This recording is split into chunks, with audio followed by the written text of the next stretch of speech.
statute of limitations, a law which varies by state and refers to the length of time in which a civil or criminal case can be brought to legal proceedings, meaning that a certain amount of time must pass until a criminal case can be known as void in the court. As it stands, the United States has 34 states which there is statute of limitations in sexual crimes. In some states, law and statute of limitations even requires the person to report the crime within a certain amount of time, or else it becomes void. But what happens when the victims can't report it right away, or when victims are failed by the police and the attacker isn't caught in time? You might think that this happens more than what you might think. Let's talk about Harvey Weinstein. Does anybody know that name? Yep. What is it? Harvey Weinstein.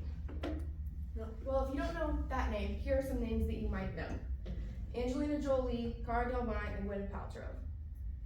Every single people that I just named were sexually abused by Harvey Weinstein in the film industry. And not a single one of them got any kind of legal ramifications for what he did against them due to the statute of limitations according to the state they were in. Harvey Weinstein is a very well-known American film producer. And in his time as a producer, he has been known and accused of sexually assaulting or raping 80 women. The power that he held in the film industry was enough to keep those women silent until the statute of limitations was up. He is currently convicted for 3 crimes. 3 out of 80. Someone run those numbers. It's not pretty. But it's not just famous people, it's regular people too. In September of 1993, Donna Paloma was home alone with 2 of her young children when she heard a sound in her kitchen. Her home was broken into, she was blindfolded, tied down, and raped while her children were outside her door. The second the captor left, he told her, "If you tell the police, I will kill your children." She didn't listen, ran to the next door neighbor. Neighbor called the police, and when she sat down for her first interrogation, the police said, "Hey, I think you're lying. I don't believe you." So in 2004, it wasn't until 2004 that she got any kind of information about who was her attacker. In 2004, when she did get that call, she found out that it was named John Reagan, her husband's best friend. Reagan couldn't be arrested or charged for Donna's case because the statute of limitations in the state that she was in had passed. Now, what you don't realize is that John Reagan, in that same year, attacked a 17-year-old in a high school parking lot, probably because she had to walk pretty far. The statute of limitations will prevent Reagan from ever seeing justice from Donna Paloma. However, I'm happy to report that he did see that there was justice sought on the 17-year-old who convicted. Let's talk about another story. Jenny Wint. In 2005, Jenny Wint was a student in Purdue University. While she was there, she was raped by her lab instructor, her teacher, which she had to see almost every single day, probably, I would imagine. In Indiana, the rape time limit is 5 years. You have 5 years to report and convict a killer or rapist.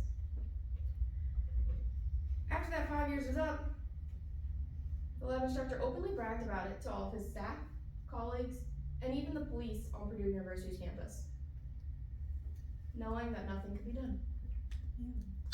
And to this day, nothing has been done. What was she supposed to do? Report her own teacher that she had to see every single day, who had power over her grade, who had influence in the school? Studies have shown that sexual offenders almost always repeat their crimes. The statute of limitations gives them the freedom to do so. I had the privilege of speaking to Mr. Mike Wood, the Lincoln County District Prosecutor. When I was speaking to him, he mentioned to me he was currently prosecuting a case in which statute of limitations was affecting his case. He spoke to me about a man that he was talking to who had, in recent years, told his therapist about a sexual assault that had happened to him as he was a child. When he was telling me this, he told me that nothing could really be done on his end at the moment because of the statute of limitations. Evidence had been lost, witnesses had gone away, digital footprints had been removed, and he was currently in an uphill battle about this case. He also shared with me how grateful he was that Missouri's statute of limitations are quite weak compared to other states. He had commented that it presents an immense challenge for anyone in law enforcement, whether it was the legal side or the police side, to find any evidence or build any case when statute of limitations was a ticking clock for them.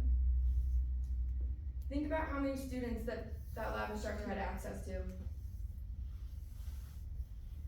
Think about how Harvey Weinstein has more than 80 victims. And how the website that Donna Paloma created after her incident has thousands upon followers and stories from survivors. This is most likely because the statute of limitations prevents these people from ever seeing any kind of justice for their crimes.